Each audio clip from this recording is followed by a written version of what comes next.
Are you ready, kids? Get your parents' permission, check your mailbox, and grab your shopping cart. It's time for the Adventures in Collecting podcast. I'm Eric. And I'm Dave. Welcome to Adventures in Collecting, where we talk toy news, culture, and hauls, along with our journeys as collectors. Hello, everybody, and welcome back to Adventures in Collecting. Hi. Dave, we are back. We have an exciting guest joining us for the show this week. A new friend of the pod. We're adding collecting new friends. I'm happy. I am way more less hoarse than I was yesterday. Yeah. How you had a nice trip? Got to see some New England punk rock. I got to see some punk rock New Jersey punk rock all over. Yeah, New Jersey, New England, Pennsylvania, Delaware. Very, very cool. Yeah. Repping the Vinyl Addiction Records shirt too. Yeah. Shouts to Dave, Doug, and Pete. But before we hop into introducing our guest here, couple little housekeeping things to take care of. So, first and foremost, ZapCon is rapidly approaching. So, March 29th at the Wayne PAL, is beginning at 10 a.m. ZapCon opens to the public. It is an awesome local con. So lots of really cool artists. There's going to be tons of stuff to buy, comic books. Of course, it's hosted by our favorite comic book shop, Zap Comics in Wayne, New Jersey. So they're the hosts. This is ZapCon 6, and we will be recording our second ever live and in-person show. So if you've been listening to the show for a while, you've heard us plug this extensively. I promise the run is almost over. I got my hair cut for ZapCon, even though it's like a week and a half away. But we will be hosting a live show with friends of the pod, Chris Ramo and Blaine Rodenbaugh, of course, of NECA. Chris will be set up there with his own booth, his own table, selling his incredible art. If you love tiki-inspired art and horror design and Disney, Chris has a little bit of everything for you. So we'll be interviewing Chris and Blaine from NECA, and it'll be really interesting because it's the first time that we've ever had somebody from the product end and from the packaging end at the same company on the pod at the same time. So it's going to give us a really cool opportunity to take everybody through kind of the creation process from initial sketches all the way through to product on shelf. So Blaine will be hanging out with us at our table if you want to say hi. Yep. And there may even be some new NECA stuff on display, some stuff that maybe we got a chance to see at Toy Fair, and maybe it'll be on display. So we also have a couple of giveaways. So if you are in the audience at the time of recording, which is at 4 p.m. Eastern time, we will be giving out some prizes, maybe to folks who ask questions during the Q&A section. I think that's a pretty con standard thing, right? So yes, that's March 29th. ZapConNJ.com to get your tickets, or visit either Zap Comics in Manalapan or Wayne to pick up your pass. And then the other piece of housekeeping news is, of course, our March 2025 giveaway. There is still time to enter. You have until 11:59 p.m. Eastern time on March 31st to get your entry in. But you can enter to win this gorgeous PVC diorama from our friends at Diamond Select Toys of Bryan Danielson, AEW icon, pro wrestling great. The American Dragon. Legend of the ring. So you can get this awesome PVC diorama statue. I think it's like 1/6 scale, somewhere around there. He's big. It's a big boy. But you will enjoy this as a wrestling collector. You will enjoy having this on your shelf. So you can head over to our Instagram, That's at AIC_podcast. And you will find this post pinned where you can enter to win this. So you have until March to get your entry in. Go and do it. Oh, make sure to follow the rules too, because you won't win if you don't. Yeah, the rules are there. So read the rules, follow all of them. We'd hate to like, say people cannot partake, but you do need to follow the rules. Like there's much like life, there are rules. So with that takes care of our housekeeping and brings us to our first of a few traditions on the pod, which is Dave, what I think I'm done burying the lead. Yes, you are. Yeah. Yeah, you've stopped. I've stopped. Yeah. So we're gonna intro our guest here. Really excited.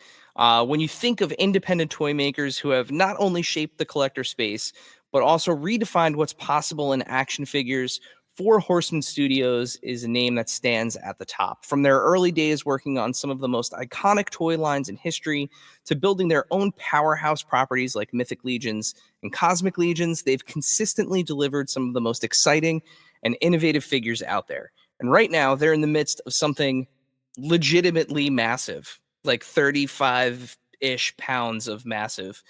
Their crowdfund for Beathir, a towering, fire-breathing dragon that's already setting the collecting world ablaze. See what I did there? I like that. Little fire pun. And today, for the first time ever on Adventures in Collecting, we are welcoming a member of New Jersey's own Four Horsemen Studios team to talk all about this project. Joining us is Four Horsemen Studios Director of Sales and Marketing, Girard. Jeremy, welcome to the show, man. Thanks for having me. One of two members of the studio that's actually not in New Jersey. Yes, you're repping New Jersey by way of Rhode Island. That is it. There we go. Well, thank you again so much for joining us. It's been a long time coming. We've crossed paths, we've talked, we've finally gotten things together to get you on here. So we've done the opposite. Usually we meet people on here first and then in person, but you're the rare exception of we've met you in person first. Well, I'm happy to be here.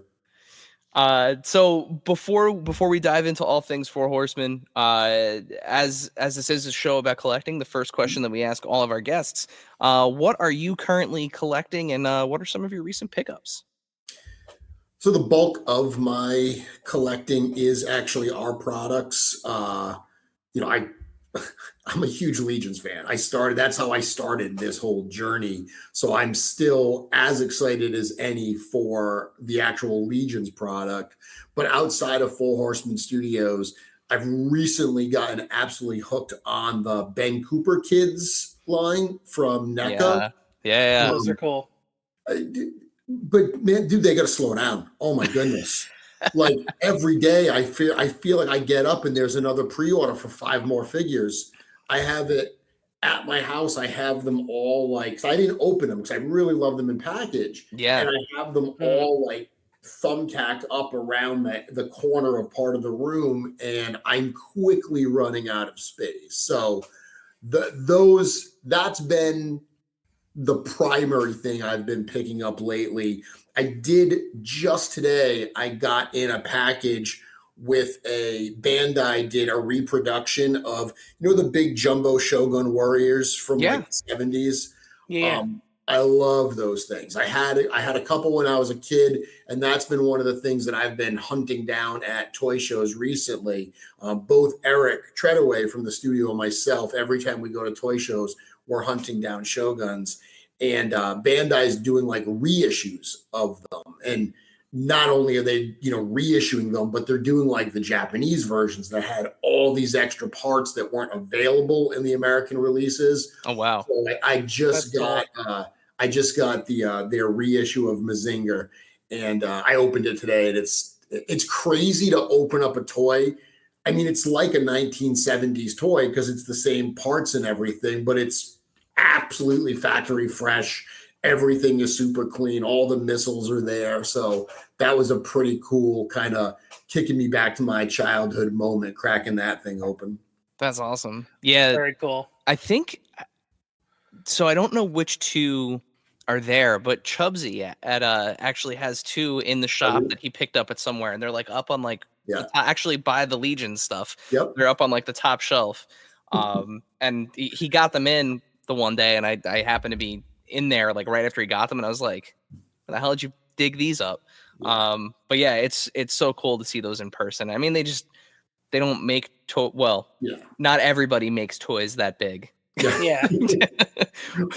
They're fun to hunt down. You know, I go to a lot of toy shows, right? And the worst thing is going to a toy show and not buying any toys. But I'm at the point where I am like a lot of the stuff that I collect, because I do have a lot of different collections. I have, Transformers Masterpiece. I've got G.I. Joe Classified. I've got a large Marvel, Legends collection.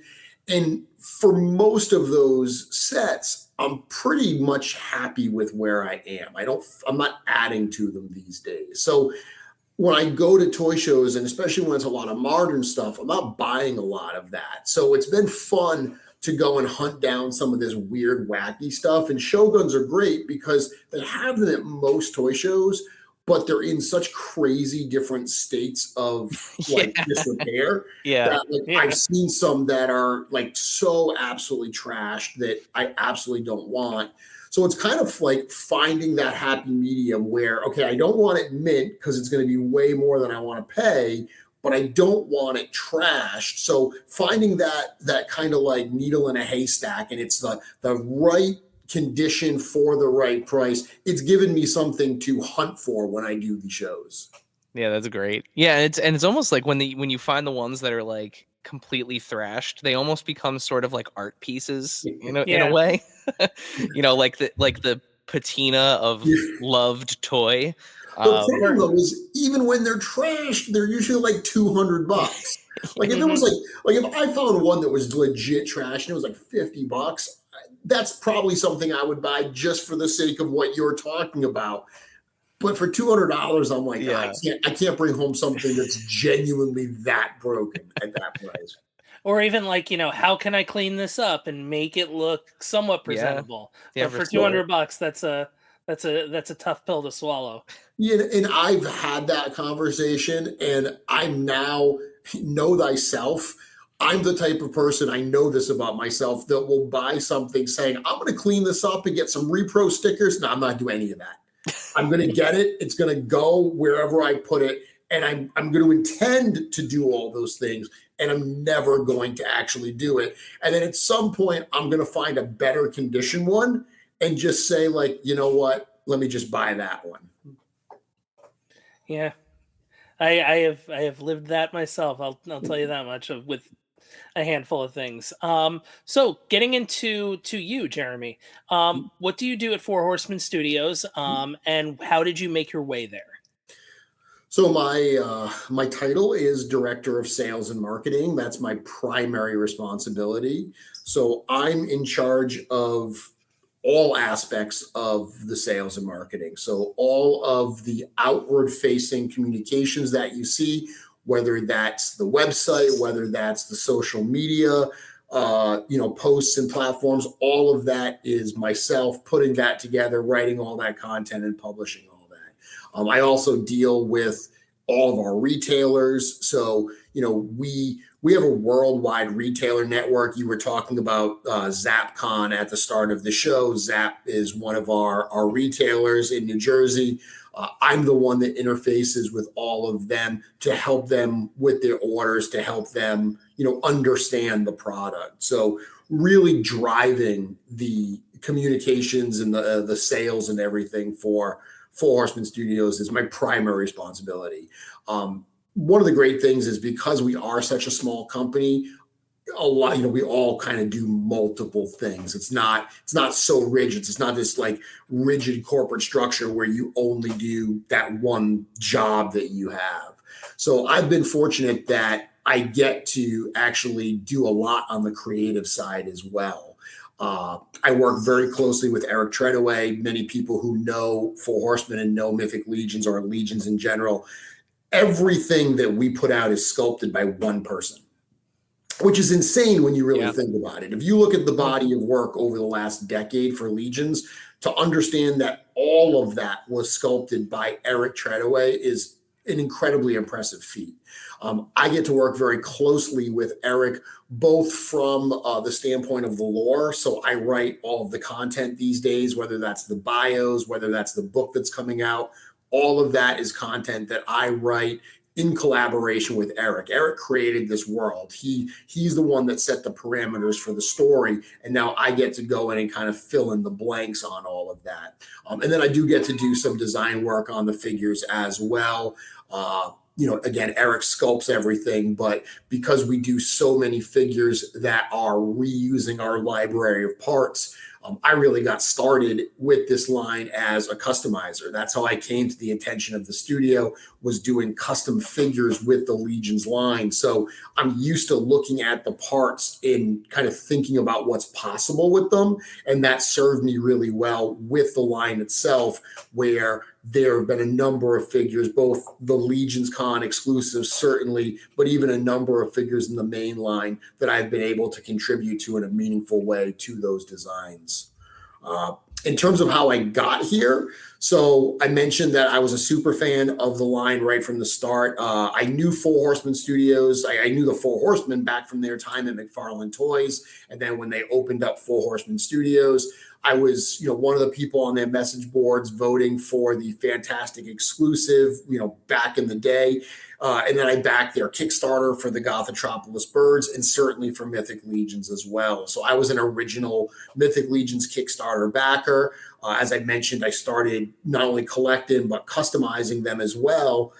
And then when they did their second Kickstarter for Advent of Decay, one of the reward thresholds or rewards things you could select was an event called Intern for a Day, where basically you get to go to Four Horsemen Studios, spend the day with the studio, learning how they do what they do. So I did that. It was my first time ever at Four Horsemen Studios, incredible experience. But even more so because when I introduced myself, they knew who I was. Like, they had seen my customs online and everything. And I kind of struck up a conversation and a bit of a friendship.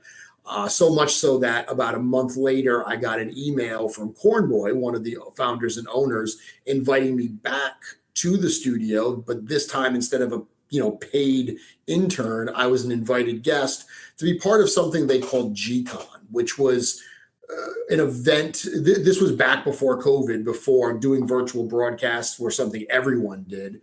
It was something that they wanted to do in order to show off a new wave. Instead of going out to San Diego, which is a very expensive endeavor for the studio, they were like, you know what, let's bring our friends to us. Let's broadcast this on our social channels and we'll reveal a new wave. And I got to go and be one of the guests that they interviewed, and I got to show off my customs. That just solidified our relationship to the point where eventually I was talking with one of the other founders and owners, Jim Preziosi, and he asked me what I did for a living. And when I told him I did, digital marketing and website design, he was surprised, and he said, well, why aren't you helping us out with our digital presence, with our website? And I never wanted to be that guy, right? Because at the time, their digital footprint was horrendous. The website was just so sparse. The best way to actually get information was to become a friend with Cornboy on Facebook. That was literally the way this company conveyed most of their information, was Cornboy posting it, not even to the company page, but posting it to his own personal page on Facebook. So, but I never wanted to be that guy that was like, oh, you should hire me, you need my help. But they absolutely did need my help. And I started working part-time for them. I took over the website, I redesigned the website, and I started managing it, writing new content, just kind of keeping that going. And then over the course of a couple of years, my role got bigger and bigger. I started doing more and more with the studio, leading a lot of presentations and so forth. And then actually just over 3 years ago, that would have been, March 2022, I ended up joining the studio full-time in that role as director of sales and marketing. So I've worked with the company for about 6 years now, but the last 3 of them have been as a full-time member of the team. It's always so Very cool. interesting. We've interviewed, been doing this show now for 5 years, and I've interviewed people from all walks of life and different companies, and it's always so funny that not funny, but cool, I guess, that Yeah. the people who are passionate about any given thing, right? Mythic Legions, wrestling figures, GI Joe, whatever it is, right? Like they always end up carving their way in somehow. Yeah. It's just funny how it works. It's a very like shoot your shot kind of Yeah. industry in a way. Yeah.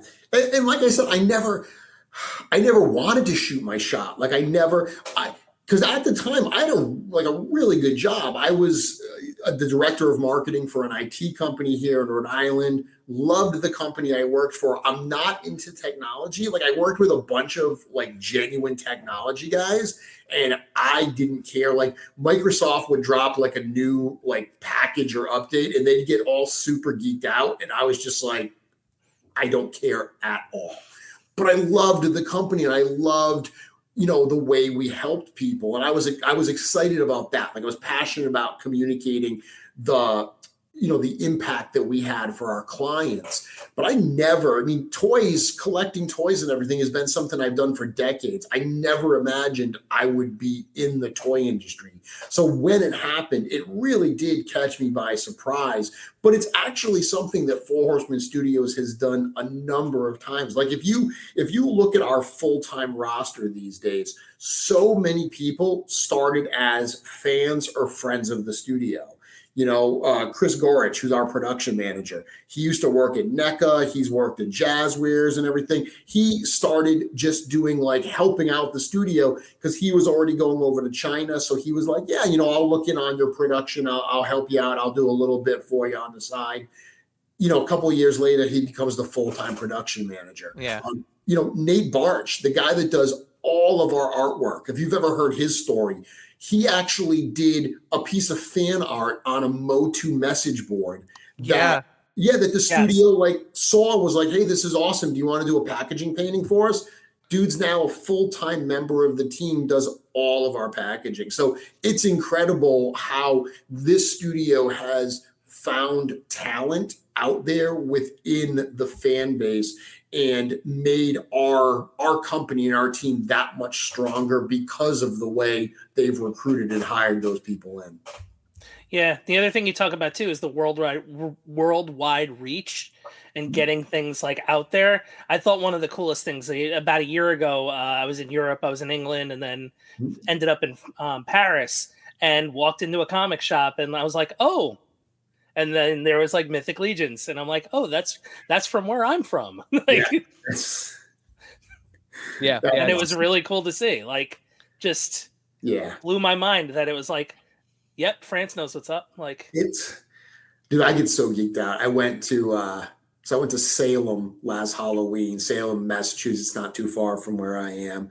And I walked, and they have a great comic shop over there. And I walked in, and they're not one of our retailers. So it's not like walking into Zap and, seeing them on the shelf and knowing they're going to be there because they're a retailer.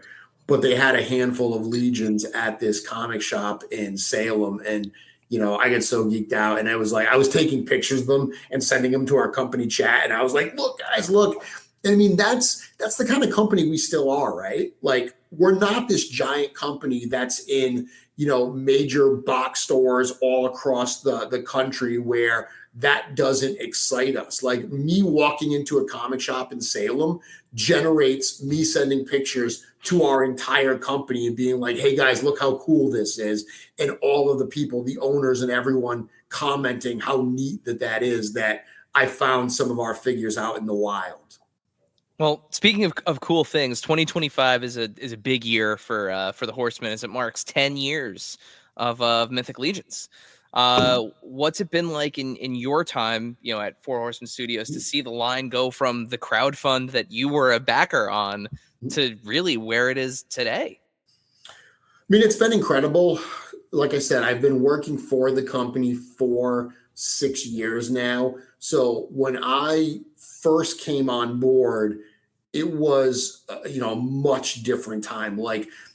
There are certain waves that have come out in the line that are really game-changing waves. Aerothere was one of them. So Aerothere was one that was actually solicited in 2019, but didn't actually come out until like, I think it was like late 2020, 21.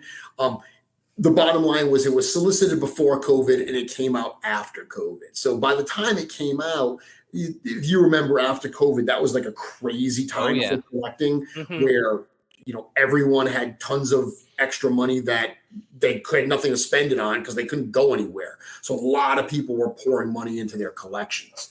So Aerothere hit, and it was such a game-changing wave. And that was a point where I was now working for the company. So I really feel like I came on board at a time where it was just poised to explode. And I got to see it really elevate to that next level.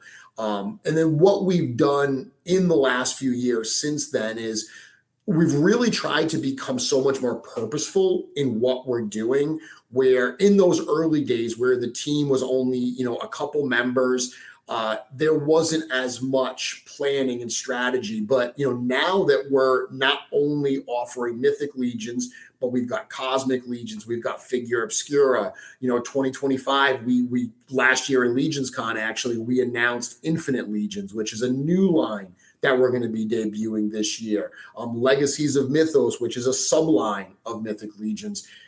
To be able to support that amount of product with a team as small as we have, everything needs to be carefully planned out. So it's been really cool to be a part of that and just to see the community grow. A huge part of what makes us a success is the way that we've embraced the fan community and they've embraced us in return. It's everyone always says we've got the best fans. That's not a surprise, a company saying that. But I would stack our fans up against anybody. They are such a inclusive, welcoming, warm group of people. If you come to Legions Con and you hang out and you see a group like that, it's evidence of how this group is different. So to be a part of this, and the toys are awesome. Like, I'm so proud of the toys that we are able to release. But when I think about the community we have and the stories that get shared with us about the impact that this line has had on people, it's absolutely incredible. Yeah, I mean, we've seen that firsthand at the different, like the NJ Toy Con and the events locally that we've been to, where when you guys have a table set up there, it's like people just happily wait in line, and the line ends up. And this is actually how I really first found out. I was at one of the toy shows, and I was there with a buddy, and I think Dave, you were there with me at this one, at the one in Parsippany, where we had a friend that like hopped on this line and we're like, what are you waiting? There's so much going on. What are you waiting in this line for? And he's like, oh, Legions. And like, we just started talking, and then like the line, we started absorbing more people into the line, and then we got to the front, and all of a sudden it was like, oh, I guess I'm going to get a couple of these, see what's going on. I've been waiting in this line for a half hour. So, but yeah, it was great. 'Cause it was just like having a great conversation, and then you get figures at the end of it. It was great. We've had that. So I did a show in California earlier this year, and it was our first time in Southern California in quite some time. And our fan base came out, and there was a line of people. And as soon as they opened the doors, they were rushing over. And it was funny because the showrunner told me after the show, they had never seen anything like that, right? Like at a toy show where suddenly there's a line of people that all rush in and are walking out with boxes of figures. And one of the other vendors said to the showrunner, are they giving away toys? He laughed and he said, no, they're selling toys. And they were stunned. Like they had never seen anything like that kind of fan interaction. And we have that happen to us at shows all the time, where people see a line and they see the energy and they're like, I don't know what this is, but I need some. Like, this is clearly hot. I mean, as toy collectors, right? When something's hot, we want to know, what are we missing? Exactly. Absolutely. Am I missing out on something? Do I need to jump on this? And I always say that as the director of sales and marketing, one of the things that makes my job easier is I don't need to create super fans. I just need to get people to buy a couple of our figures, 1, maybe 2 figures, because I've seen it time and time again. So many people, because this is an original IP. We don't have a comic book or a movie or a cartoon or, something that people have seen. There's no nostalgia play here where they're like, oh, I want that because I love Star Wars and I grew up with it, or I just saw the new Marvel movie and I want that character. Our figures there's a story there, but first and foremost, they are toys. So when you see people pick it up and they're like, oh, I've heard of these before, but I never picked one up because I didn't know what they were about. Once they get it and they start playing with them and they're like, these things are awesome. Is this what I've been missing all this time? I cannot tell you the amount of testimonials I've seen that people will say, I picked up my first Legions, 6 months ago. I'm now 200 deep, which is insane, but it happens time and time again. And now, a word from our sponsors. This segment is brought to you by our friends at Chubsy Wubsy Toys. A traditional mom-and-pop toy store in Little Falls, New Jersey, Chubsy Wubsy Toys brings you the best new toys from the brands you love without the hassle of pounding the pavement searching for them at larger retail stores. Visit them in person at their brand new home at 101 Newark Pompton Turnpike, Suite 1 in Little Falls, New Jersey, or online at chubsywubsy.com. That's CHUBZZYWUBZZY.com. And tell them Adventures in Collecting sent you. And now, back to the show. So I'm going to use this as a perfect segue because those two, I bought two. And I bought, it was Magnus.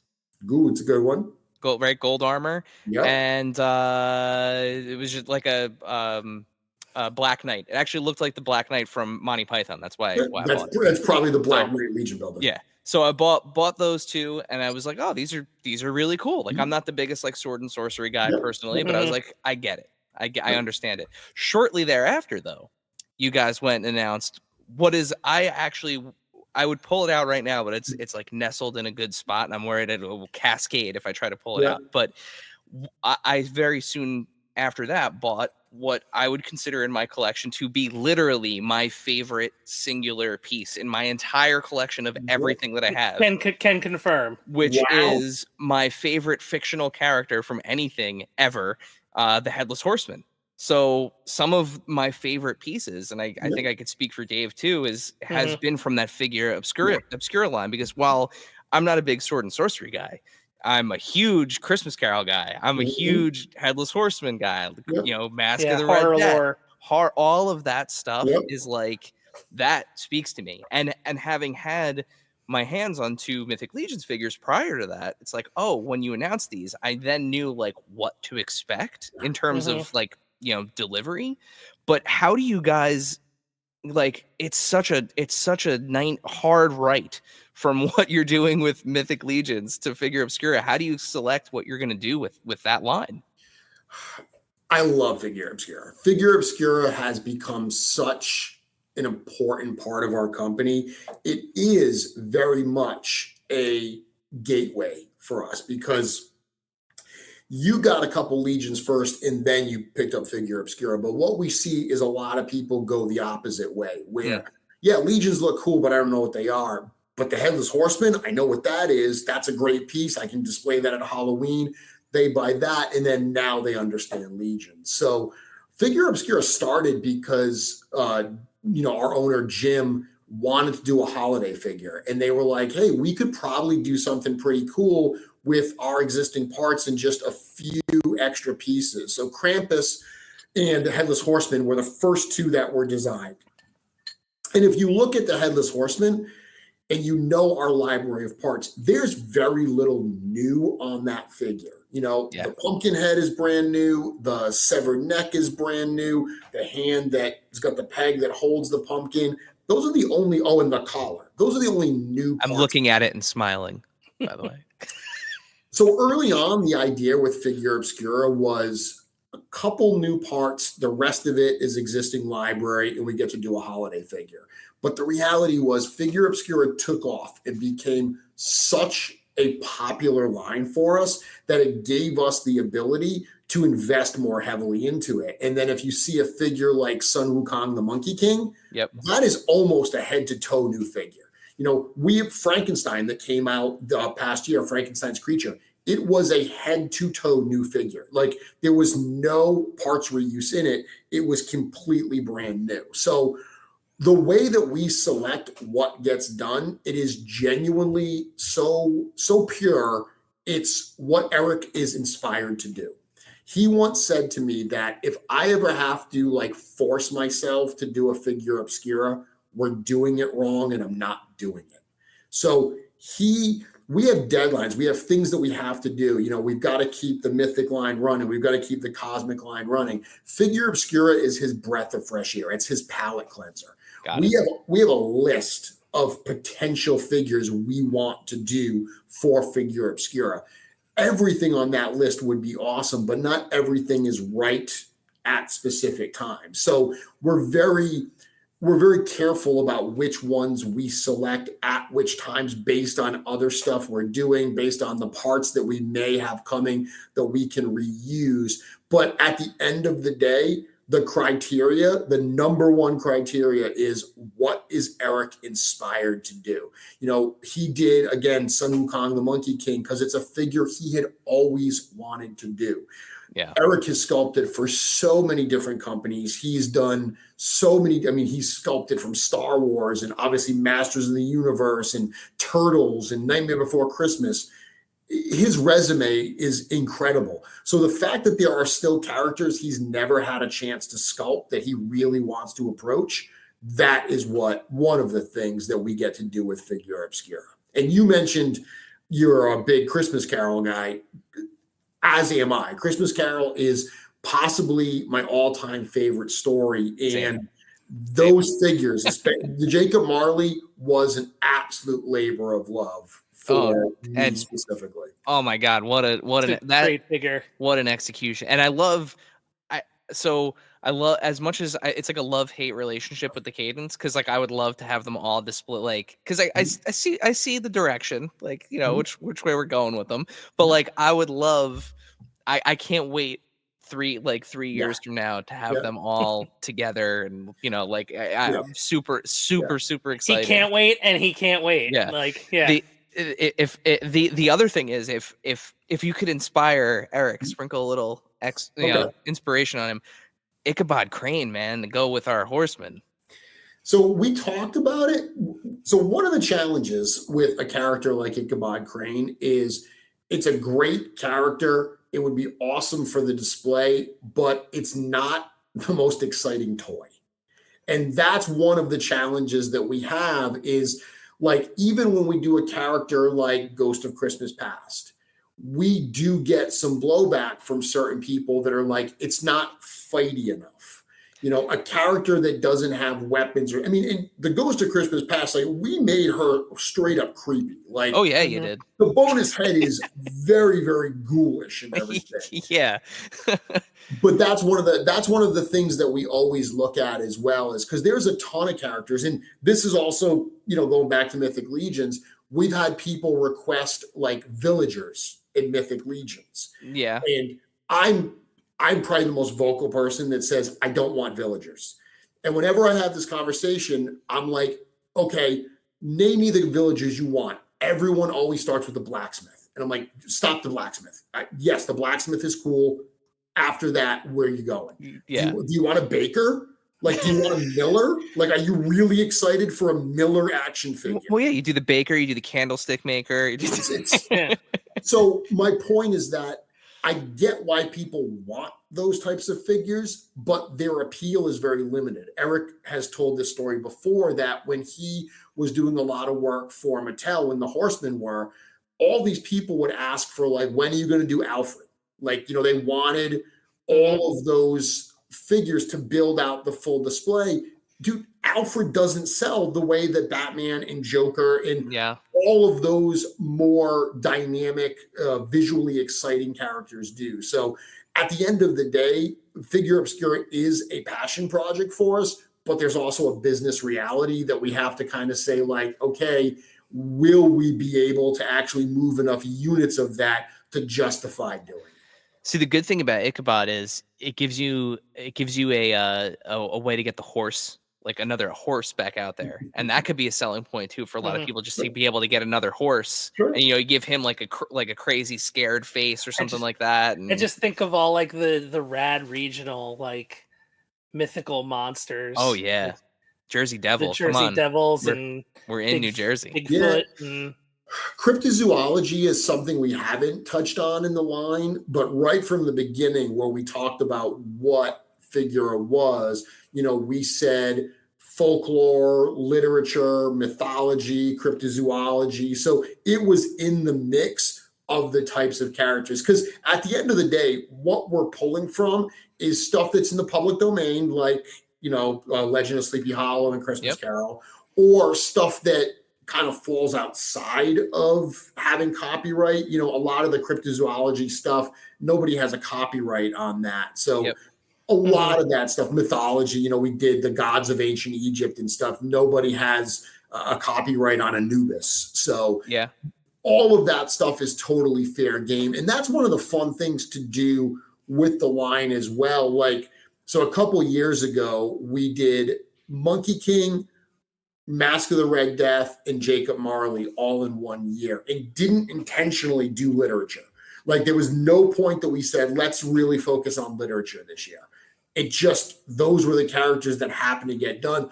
But when we followed up, we realized, we did a lot of literature last year. Let's make sure that we don't do that this year. Let's make sure we mix in some other stuff. And that's one of the reasons why the gods of ancient Egypt were done, because it was something that was unexpected and different, and not just another character from popular literature. Yeah, it makes plenty of sense. So let's talk about the crowdfund, Beathir. So 10 years in, we're tackling the Four Horsemen Studios are tackling the dragon that is a dream project for many fans. Why was now the right time? Well, we're at the point now where we've got enough fan support. We've got enough of a customer base built up, and the studio's, able to realistically do something like this. If you look at our early Mythic Legions figures and compare them to what we're doing these days, you can obviously see that we've learned along the way. Digital sculpting is one of the biggest changes that have been introduced in the Mythic Legions line through that 10-year life cycle. So everything just kind of converged at this point, with it being the 10-year anniversary, to say, like, hey, we think we've got the fan support to be able to realistically produce something like this and get the market support. But also it's the kind of thing that Eric was ready to sit down and sculpt. One of the amazing things about this figure, so I said that digital sculpting is something that's been introduced into the line. Eric started life back at McFarlane Toys as a traditional sculptor. So everything was being sculpted in clay. And he did that with Mythic Legions as well. The first wave of Mythic Legions, all of those figures were sculpted traditionally. It wasn't until like Advent of Decay that some of those figures started being done digitally. What's interesting with Eric is, even though he sculpts totally digitally these days, he still has the habits and like the learned skill set for being a traditional sculptor. So a lot of purely digital sculptors who learn digital, they probably would have used something like a pattern stamp or something on the dragon to do all those scales. Eric sculpted every single scale on Beathir individually, which is absolutely insane. The fact that, when there is so much surface area on this thing, and every single piece of this, Eric went in and sculpted them. There's a great documentary that Bradley Treadaway, who's another full-time member of the studio, we released a great documentary called Birth of the Dragon. There's a number of scenes of Eric at his workstation sculpting, and just seeing him like flesh out one of those scales and imagining that he did that for every single scale on this dragon gives you a sense of the scope of this project and what really went into its creation. So, this is obviously quite the undertaking. And the project itself is structured a little differently than some of the other kind of big items we've seen from other toy companies. How did you determine how Beothir would be offered? Well, originally, we were just going to put them up as a regular pre-order. I mean, Kickstarter has an important role in the Mythic Legions line. The first wave was crowdfunded through Kickstarter. The biggest at the time, I mean, the biggest Legions wave that ever has happened is Advent of Decay at 43 figures. But at the time, that was a big investment as well, because it was all the what we call the 2.0 figures, the females and the elves, the goblins, the thinner ones. But we have not had to use crowdfunding for any of the waves since then. The fan support has been there. But we had intended to just put Beothir out as a regular pre-order. But when we got the pricing back from the factory, we realized we had dramatically underestimated the costs on this. Cornboy has said this recently, and I've been repeating it on a lot of interviews I've done, that he basically said we made a thing without realizing how expensive it was going to be to make that thing. And that's the truth of it, is when we got the prices back from the factory, we were so surprised that we knew that it would be irresponsible for our company to just say, plunge forward, let's just make this thing and hope for the best. We want to still be making toys many years to come. We don't want Beothir, as awesome as he is, to burn down our company. So we said, you know what? It's probably fitting that 10 years in, we're going back to square one, and we're going to do a crowdfund. Let's put Beothir up. We're going to set a minimum funding goal. We're going to set some thresholds to make sure that before we take this leap, that the demand is out there, that the sales are out there to support doing this. We did consider using Kickstarter. Kickstarter offered a number of benefits, including, exposure. But the downside to Kickstarter is that it costs a lot more money. We had to get a certain amount of money to sell Beothir. This is a math problem, right? At the end of the day, we have a certain unit cost. We've got to charge a certain amount to make this viable. If we went with a platform like Kickstarter, we'd have to charge more. And this already being such an expensive figure, we were very much focused on, we want to keep it as affordable as possible. I know calling a $550 dragon affordable may be a bit of a stretch, but it's better than a $600 dragon or a $650. So that was kind of our approach, and why we said, let's just sell it on our website. We also sell gift cards on our website, and we knew a lot of people had been stockpiling them and asking them for gifts specifically so they could apply it to the dragon. So that was another benefit of keeping it in-house. And ultimately, just having it on a platform that we can control and that gives us the flexibility we need to make sure that we're properly meeting our fans' needs for this particular figure.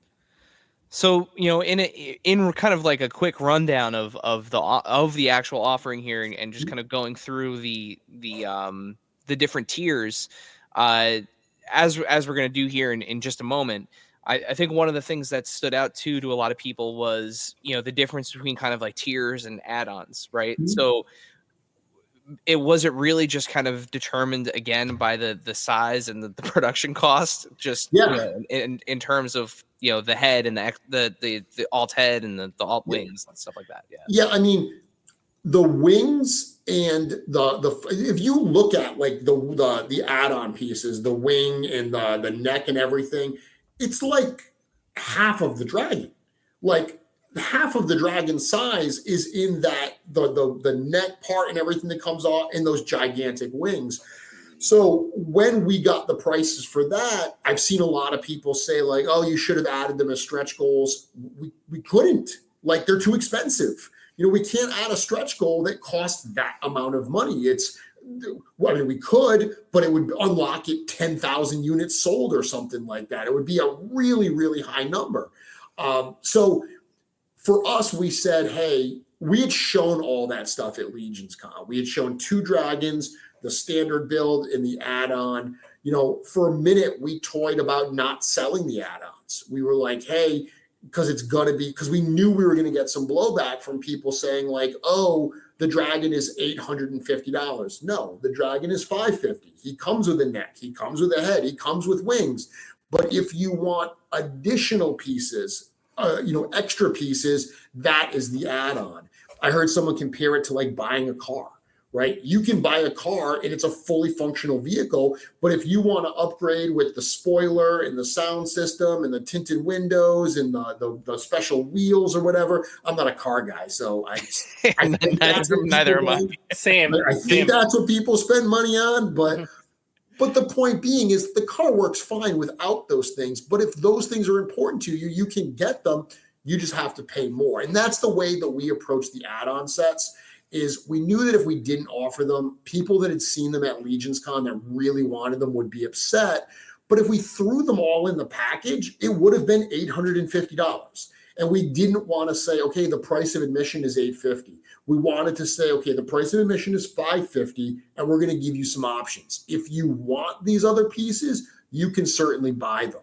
But that's why we also added figures to those sets, because we knew that we could add some really cool figures to those pieces that didn't add a ton of cost for us, but added a ton of value to the package. So, it's all about like perception, is wanting to make sure that people feel like they're getting their money's worth.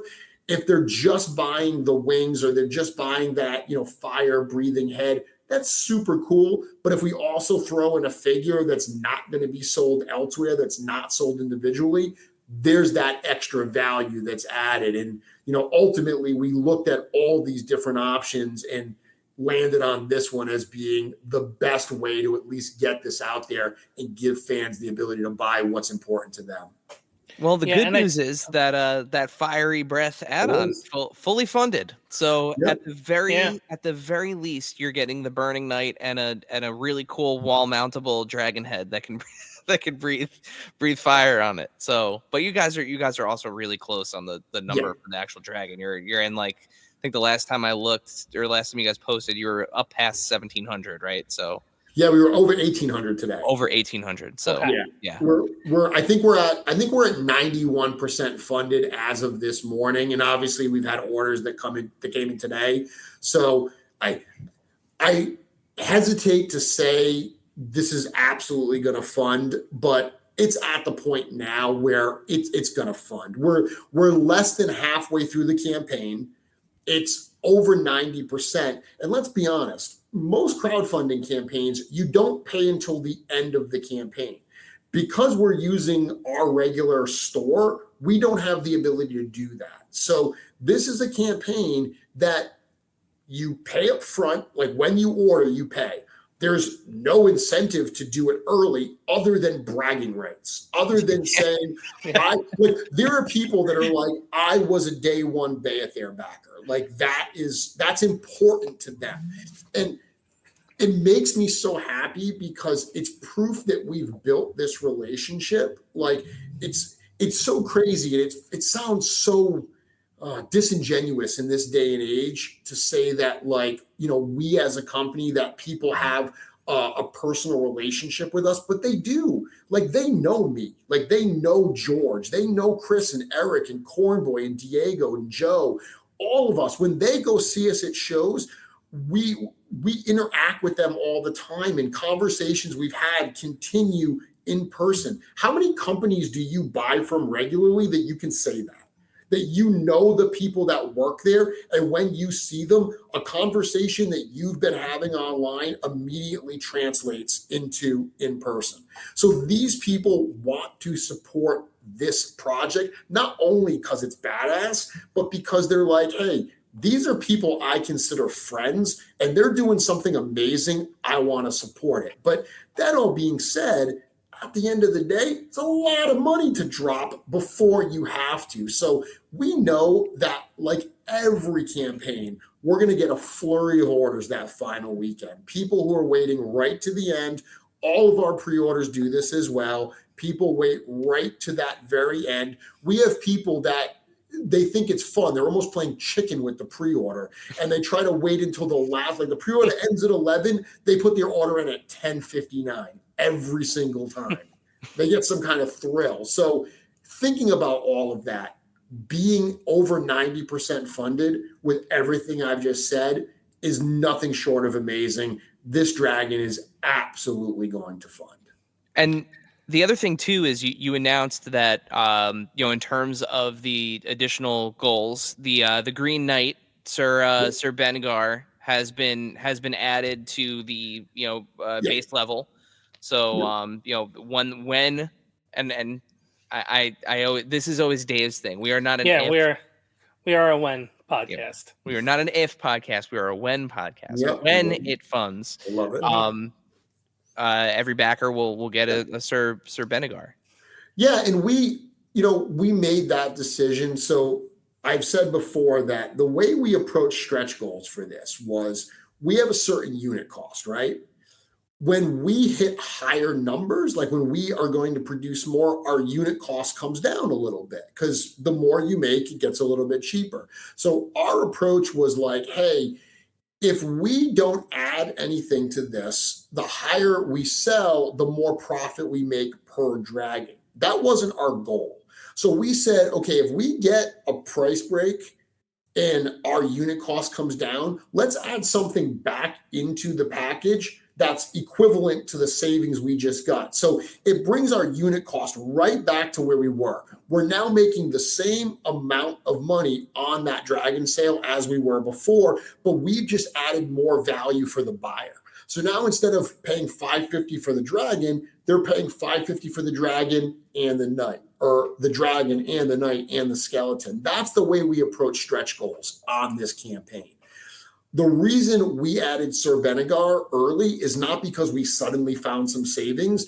It's because we said, you know what? We're in that period where all campaigns slump. We don't want this to be something that just trails on towards that final weekend. We want to get to those stretch goals earlier. We saw a lot of people saying, I really want to back this, but I'm going to wait until Sir Benegar is unlocked. So we took a risk, we took a chance, and we bet on our fans. And we said, you know what? We're going to open this up early because at the end of the day, if we get to where we need to get to in the end, whether we opened it up early or unlocked it where we originally said is not going to matter. You're coming to the same destination. You're just getting there a little bit differently. So that's what we did. We said, you know what? Okay, we'll take a little bit of a hit here temporarily, because we're going to bet on our fans that they're not going to stop at 2,000. This figure would have been unlocked at 2,500 units. Now he's going to be part of the package at 2,000. And we took all the other stretch goals and just moved them down a little bit. So that's what we're doing here is we're rethinking how we're doing it, betting on the fans that this is going to help them have even more excitement for the package. Right on. Now, for those of us who didn't see it at any of the cons, and for everybody who did, they kind of got to take a grasp of how big Beathir is. How did everybody land on the size as far as like production and how big it could be? And I think this picture is perfect. That and the one with the boxes, just to see it in scale with other stuff is just kind of shows you're getting like a $550 dragon for sure. But how did the size become the size? So that's a funny story. So we actually printed a really little one first. So this thing is so gigantic that the print times on it and the amount of resin are unprecedented. So we printed really small versions of them just so we could make sure that the fit and the articulation and everything made sense. But when we finally nailed that, locked that in, then we printed up the dragon. and it was huge. Like we had that dragon head. I remember I was in the studio, we had the dragon head, and it was gigantic until we put it up against some of our other figures, namely a horse. We put the dragon head as big as it was against a horse, and it didn't feel big enough. Like as huge as it was, we were like, this is not going to be the overall scale that we want. Like we didn't want, when you put the dragon next to a horse, it just be a little bit bigger. We've absolutely seen some people that wish Beathair was a little smaller, but at the end of the day, this is like a god level character in our mythology. Dragons are an absolute presence. It needed to have that sense of oomph in it. It needed to have that size.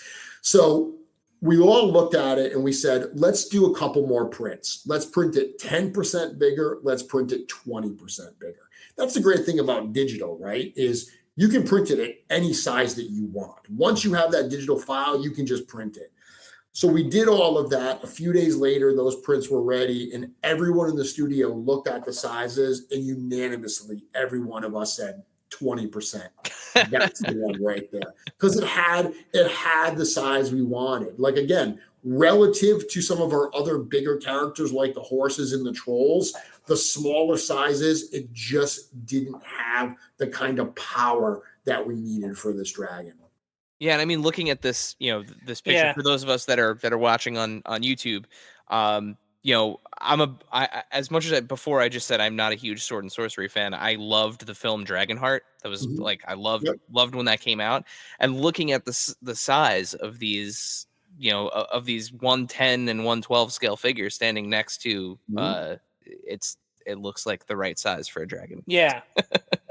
And this particular photo got a ton of reaction because we had shared, actually back when we first debuted it at Legions Con around that time, we shared a photo of the dragon with some of our figures. But if you know Legions, that was impressive.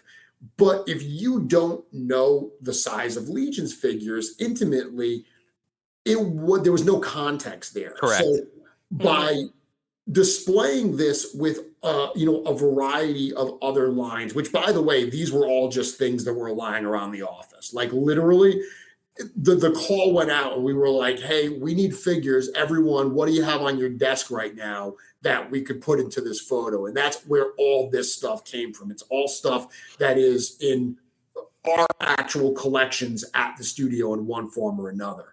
But if you look at this, you got Black Series, you got Classified, you got Marvel Legends. We even threw some fun stuff in there, the California Raisin and the Glios and everything.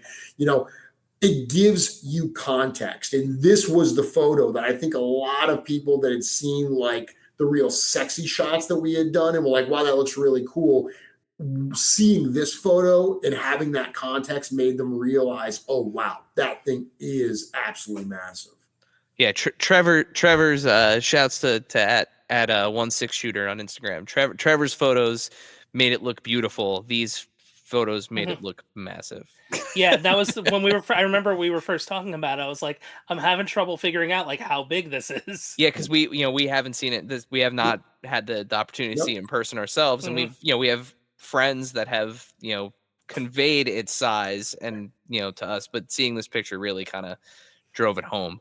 To me, because this definitely shows the size, and the size is what everyone's talking about.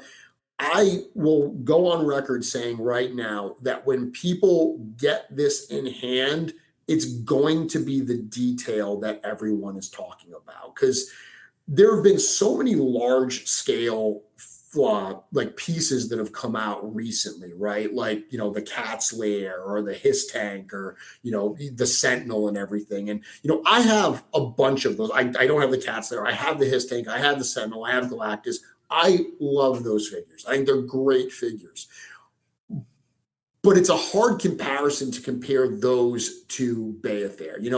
The Hiss Tank is a lot of black plastic, which is exactly what it needed to be. Like, there's nothing I'm saying they should have done differently there.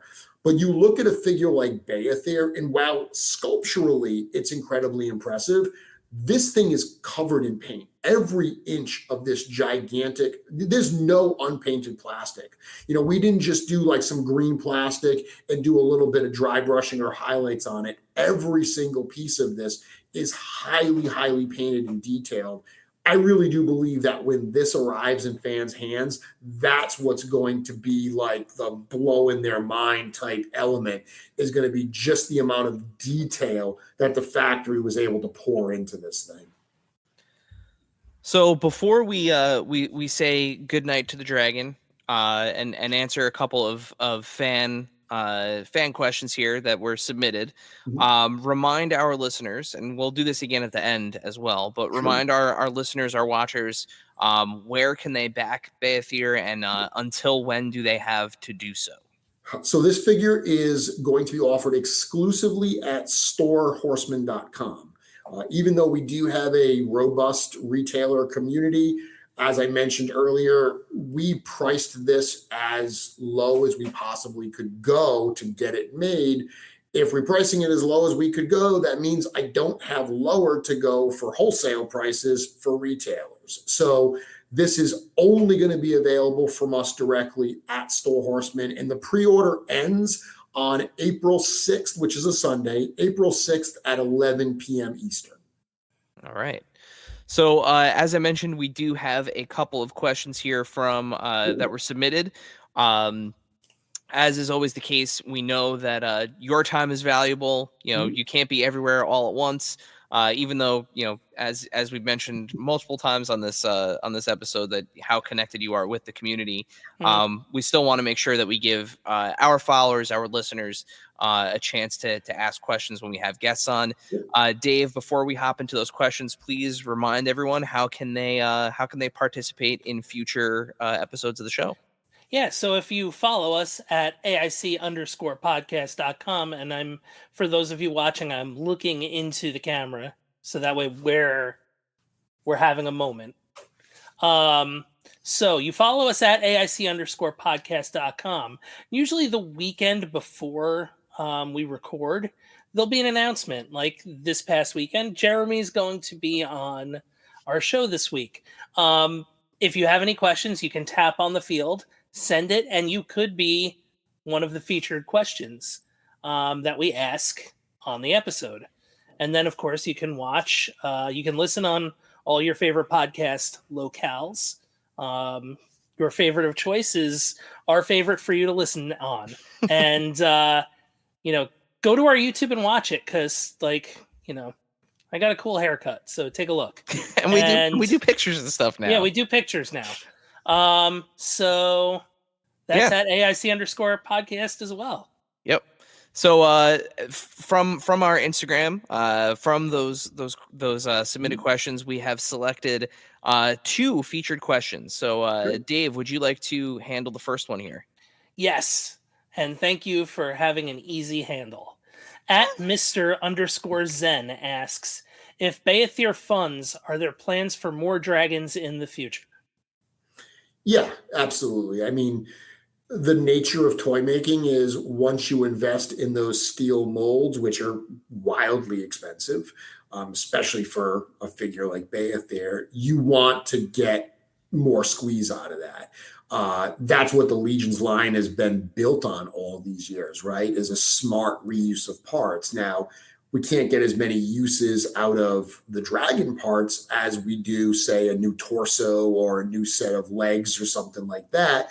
But if we get this funded, or I should say, when we get this funded, because this is a when podcast, when we get this funded and these pieces are all made, we absolutely will reuse them. What we won't do is reissue Beathir or use these parts in this exact configuration again. When we do other dragons in the future, there will be, not only new colors, but new additions as well. We're not just going to take Beathir, paint it a different color, give it a different name, and call it a day. We will use the parts that we can reuse and add new parts where appropriate. All right, awesome. So there you go. Very so cool. if 135-pound plus dragon you're ready for a second one. That's if you want a dragon fight, I literally I cannot wait because real estate is a problem for me in terms of display. I cannot wait to see where people put this. Yeah, and I am very how- much going to be I living vicariously through others, but I I am cannot stoked for everyone. I cannot wait. I cannot wait. As I was saying to a friend of mine, like it's like it's like getting a plastic version of a toddler. So like just make sure that your shelves are like Hmm. they're hardy. You got to make sure Yeah. they're really in there.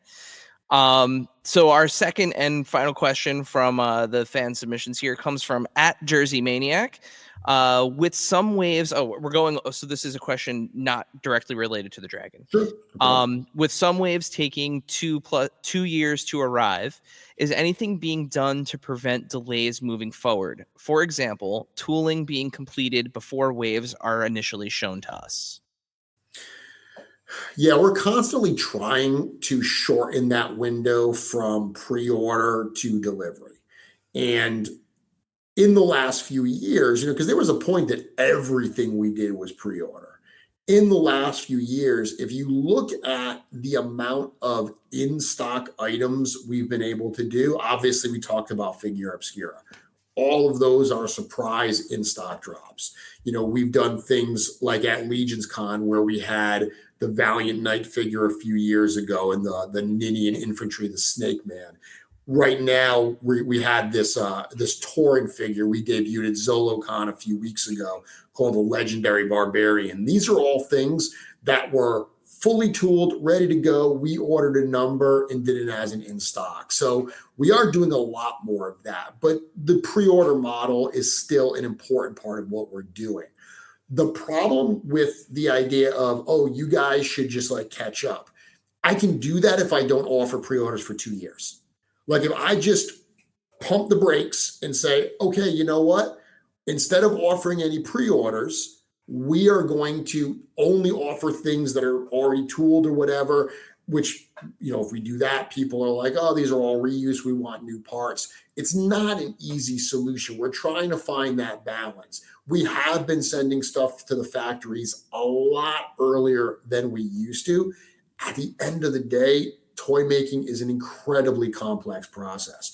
And we admittedly do not make it easy on ourselves. You look at what a lot of other toy lines do, especially a lot of independent toy lines, right? And when they do a new wave, it's typically like $1. It's like one body that they reuse in a bunch of different and cool creative ways. I wish that we could do that sometimes. I look at a wave like, Rising Suns. So Rising Suns, we sold that for pre-order a couple years ago. It's not this past November, the one before. That's something that's in pre-production now. That wave had a new Barbarian build in it. It had new parts for our like female figures. It had a whole suite of new parts for dwarves. It had new female parts in it. It had new ogre parts, and it had a bear, a full-size bear. That's a lot of different things that have to get tooled and have to get debugged. If any one of them causes a delay, the entire wave is delayed. So that's part of the challenge is we can do things faster. They're not going to be as cool. And that's kind of the approach we've always had. And we have a lot of our fans that say, you know what? I'd love the stuff to come out quicker. The waiting definitely is not ideal, but I would rather wait a little longer and get the quality that we get and get the variety that we get than get stuff more frequently, but it's just not as cool. So yes, to go back to answer the question a little more succinctly, yes, we are constantly trying to find ways to shorten that window. But at the same time, we want to stay true to who we are and what we're producing. And we produce some very complex products. All right. And that is our two community We did it. questions. We got there. Jeremy, you survived the 2-question gauntlet. Oh, no problem. So before we let you go and plug Bayethier one more time, we do have a tradition here on the show. We have a final question that we ask all of our guests. And it's been a while since we've gotten to use the original question. We've had a lot of returning guests, so Dave's gonna have to dust off the vocal cords for this one. But Dave, would you like to? I do the impression either way. Yeah. Would you like to fulfill your role as this podcast's James Lipton and ask our final question? Why, yes, I would. Our final question that we ask all of our guests: what is your strangest and or favorite piece in your collection? It can be one of each, or it can be both. So I've been thinking about this question. I realize I don't really have anything truly strange in my collection, which is funny because my friend George, who works at the studio, he's our project manager. I was thinking about his collection, and everything in his collection is bizarre. Like, dude just has a lot of weird stuff in his office. And I was looking at my collection and I'm like, man, I don't have anything that's truly weird. So unfortunately, I don't have like a really cool item that I'm like, oh, this is super bizarre and unexpected. But I do have something that I can talk about being something I love, and that's really important to me. I mentioned earlier that I got started customizing Mythic Legions very early. And back during that period, being one of the original Legions customizers, really the only thing that we could do was use like other toy lines, right? Like I used a lot of Masters Classics heads and parts like that, and a lot of Toy Biz Lord of the Rings figures, and combine those parts. But after a few years, the rise of 3D printed parts started to enter the Legions world. And we started seeing people that if a part didn't exist, they found a way to get it out there to 3D print it. And there was a point where I really wanted to create a fox character. I love the anthropomorphic characters. I really wanted to create a fox. And I looked for, different fox heads. I even looked at, at like a lot of gift stores and stuff, the Schleich little animal. Yeah. I was trying to find a fox like that I could like cut the head off and use. Couldn't find anything. And then I got a 3D artist named Walter DeMarco, goes by Mass Customs, that reached out to me and said, hey, I love your customizing. I'm a 3D printer, a 3D sculptor. I'd love to work with you someday. And I was like, oh, just so happens I'm trying to do a fox head right now. And he said, absolutely, I would love to do that for you. So he did that for me, but then I had to find someone to print it. And I ended up meeting a gentleman named Len LaGuardia. He runs a company called Wolf King Customs. And at the time, Wolf King Customs didn't exist. He was just a dude that was doing some 3D printing for fun. And I got connected to Len and said, hey, do you want to print this for me? And he said, absolutely, I'd be happy to. And after he did, he said, I'd really like to start selling 3D printed parts. Do you mind if I sell this piece? And that started not only a friendship, that Len is one of my dearest friends these days, but it started his company. This is his full-time job. He has a full-time job just doing 3D printed parts and custom pieces and stuff for Legions. And that fox head, which I still have my original Kitsune Fox Samurai custom, it's one of my treasured pieces because it was the first custom piece I helped develop. I've helped develop hundreds of them since then. It started a friendship. So many people in the Legions community now have their versions of that fox head in their collection. The character even is going to appear in the Mythic Legions video game. They actually brought the Kitsune character. So I look at that, and there's so many different layers of what started as me just being like, yeah, man, I want a fox character. I just think that'd be cool to have a Kitsune Fox Samurai. And I look at the company it helped start. I look at the friendships it's helped forge. And I just look at, everyone that now has one of those on their collection, in their Legions collection. And for that reason, that would be probably the most special piece in my display. Dude, what a great bookend story. Great story. Yeah. I love that. That is a great answer. And what a perfect way to bookend this conversation. As somebody who started customizing and is now helping bring this dragon to life and has helped bring a lot of happiness to a lot of collectors. So worldwide. Yeah, Jeremy, it was an absolute pleasure chatting with you tonight. Before we let you go, one more time, where can everybody back Beathir, and when do they have until they can do it? Well, thank you very much for having me tonight. And to back the Beathir Dragon, you can get that exclusively at Horsemen.com.